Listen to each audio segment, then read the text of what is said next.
Hey guys, Colorado Dave here. Just doing a part two, I guess, of my video from this morning, which was me being upset with Chris Reeve Knives about my experience with my two Sebenza 31s. I told you guys I'd follow up.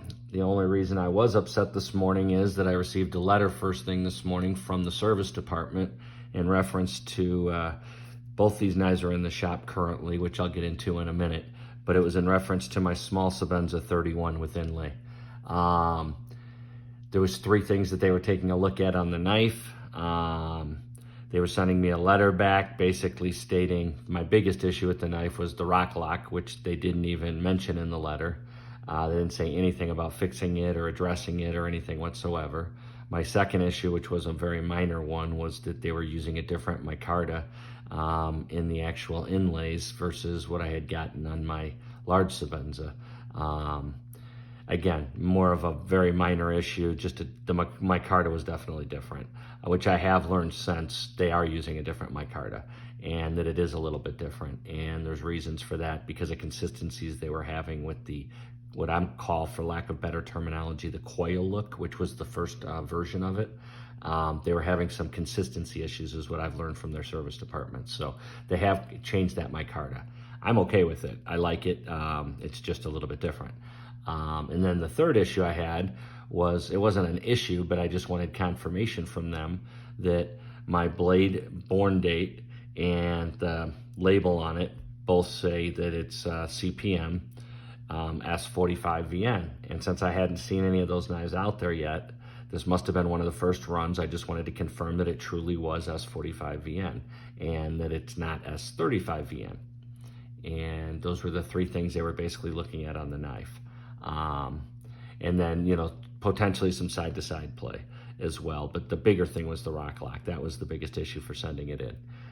Anyway, so in the letter that they sent back to me, they didn't mention anything about the rock lock, which was concerning, or the side-to-side play.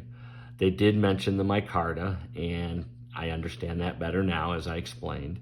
And then, as far as talking about the steels for the blade, they said, yes, Mr. Payne, or they confirmed with me that, yes, this was S35VN, not S45VN, as there is a stamp, and it is underneath the washer when you take the knife apart. And I hadn't taken the knife apart, so I didn't know that. But yes, we confirmed it's S35VN, not S45VN. So needless to say, I was definitely concerned. And considering, as you can see, very, very clearly, that this knife is supposed to be S45VN. And when they, in the end of the letter, they basically stated, yes, it's S35VN, and we will be sending your knife back. But they didn't say anything about switching it over to S45VN. They were just going to leave it as S35VN and send me the knife back.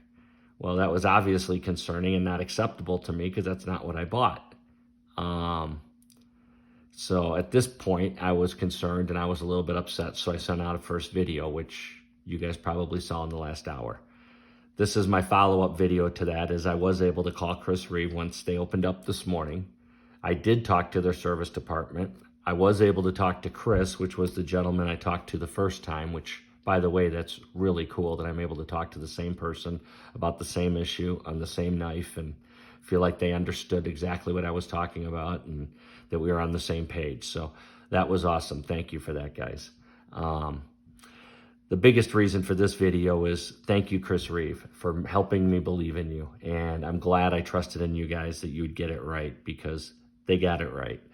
After talking to Chris in the service department, who was awesome, we definitely worked through all the issues and we clarified everything that was going on with both knives. And I feel awesome about them. And I'm excited because they're sending them out 2-day FedEx, which is what they do on all their knives, I guess, after they repair them. So it's going out FedEx 2-day. So I should see it in the next couple days, both knives. And both knives sound like they're right. So I'm sending this video out because I just want to say thank you to Chris Reeve Knives, and thank you to Chris in service for explaining everything to me and clarifying, and thank you to customer service for just being patient with me on my calls and helping me understand better the process and what all was going on. In all fairness, there were some mistakes made on their end and, with the packaging, et cetera. So it's not like it's all on me and I was asking stupid questions, although I might have. It was more about, us all getting on the same page and understanding what they needed to do to fix the knives properly, and they did. So let's talk about them real quick so you guys understand what I had done. I have not gotten them back yet, but like I said, I'll get them in the next couple days. I will put out another video showing you the physical knives and how I feel about them when I get them in hand. But based on what I'm hearing, I'm excited that they definitely have fixed the issues. But I've learned a couple things, and that's why I'm doing this video, because Chris in service definitely explained a few things that I thought were worth sharing with you guys. So let's start out with the large. We're going to talk about both of these, but let's start out with the large. Okay. The large, what he told me, my issue with the large was that the pivot was actually, I couldn't screw it down all the way. If I screwed it, I couldn't screw it down but like 3/4, and I had to put blue Loctite on it. If I did that, then it would work fine, and it would be smooth, and it would work fine. But the other problem I had is the stop pin. The stop pin kept coming out after a couple days of use, just from, opening the knife properly, not flicking it open, but just opening it properly and closing it properly with my thumb. The screw would loosen up and eventually fall out after a couple days of use. So I had to start Loctiting that as well. The purple Loctite that came with it wasn't strong enough, so I ended up using my blue Loctite. I do have a video on that as well, but that was basically the issue I sent it in for. They have told me that it's fixed. Chris had it actually in his hands when I was talking to him on the phone, saying that it just came off the floor. He had it in hand getting ready to ship it out, and that he felt great about it. The specific problem with it was it had to do with the back, as he had said. There was a little bit of confusion as far as me understanding what he was talking about as far as exactly what the problem was. But what I found that was very interesting, I think it had to do with the stop pin and it not having the right, he was saying it was too long. And I'm assuming he was talking about the stop pin, and that's why I couldn't fasten it down all the way, etc. But, or too short, whatever it was. But anyway, I don't want to give misinformation on it. But what was really funny about it was they called it the Tessa problem. And I said, well, what's that? And they said, well, that's actually the name of the girl on the line that no longer works for us, that actually handled putting these knives together and had this consistent problem with making the proper cut, in some reference to the cut and the length of something. And again, I don't want to say it was the stop pin, but that's what I assumed he was talking about, was the stop pin. And so that the distance wasn't proper, and so that there was a mistake that was actually made. And they've run into this with multiple knives that have come back, and it was just a very small batch of them, and it was done by this Tessa girl who no longer works for the company.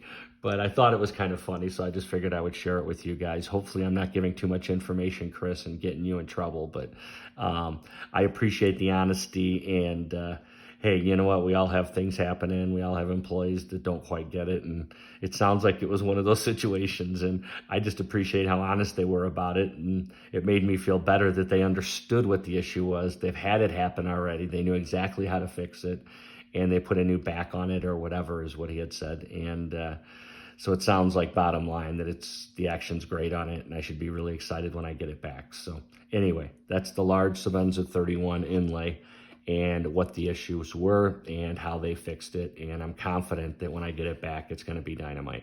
Again, still don't have it in hand. I will share it with you when I get it. Let's put that off to the side, and let's go back to the small. A little bit more going on with this one. Hopefully I'm on the camera with all this stuff.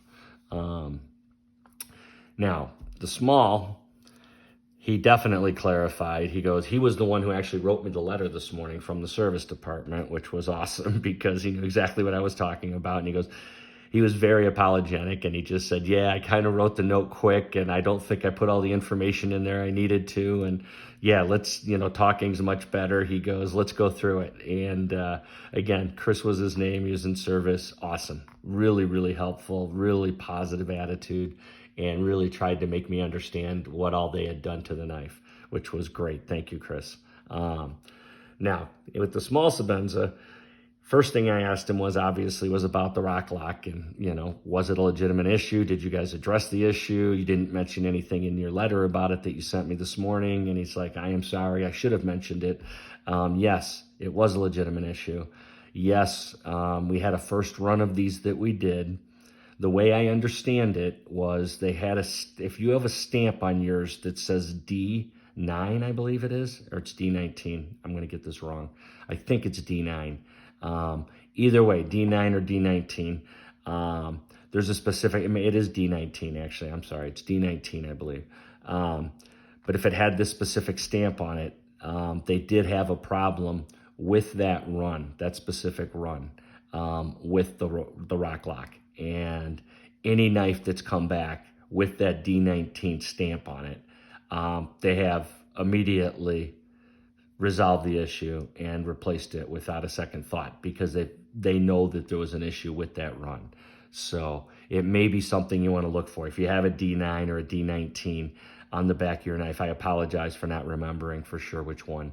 But if you may want to check into that, maybe even give Chris Reeve Knives a call and confirm, but they're saying if you have that stamp on it, that yes, there was a legitimate issue with rock lock.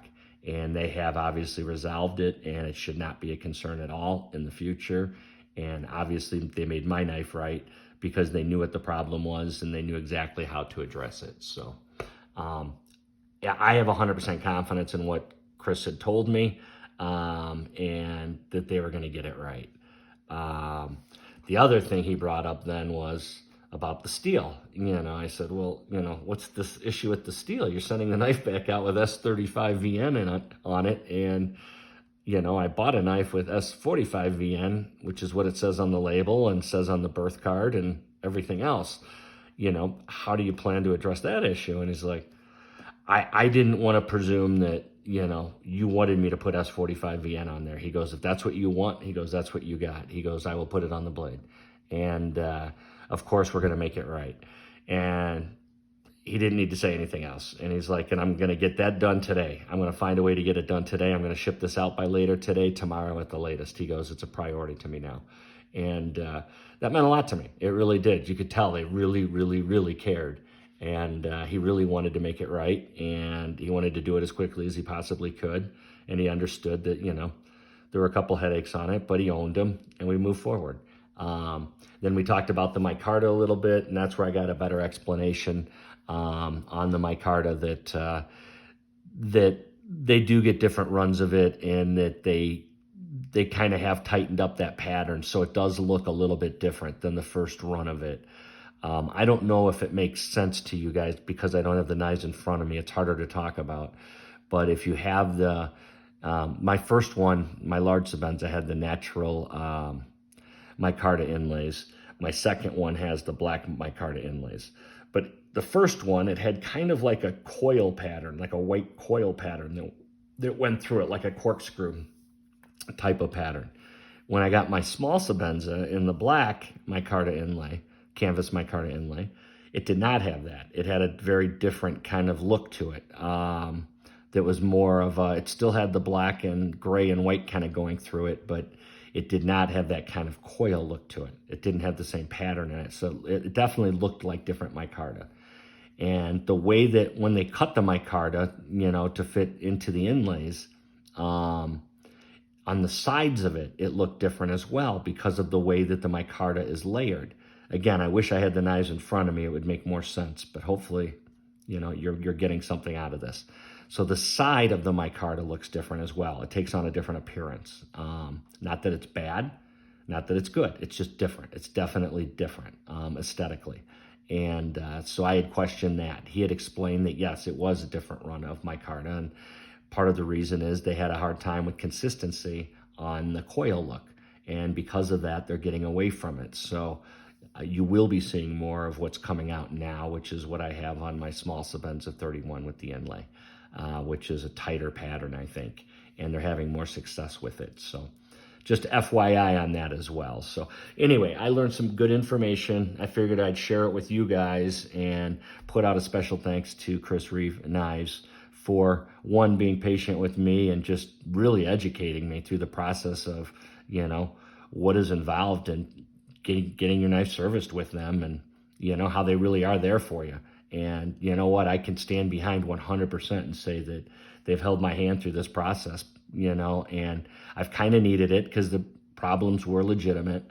But boy, did they handle it like pros. And I just wanted to get this video right out after the first one, confirming that, you know, they did their job. They stood behind their product. They made it right. And I am definitely still a fanboy, more of a fanboy, if anything.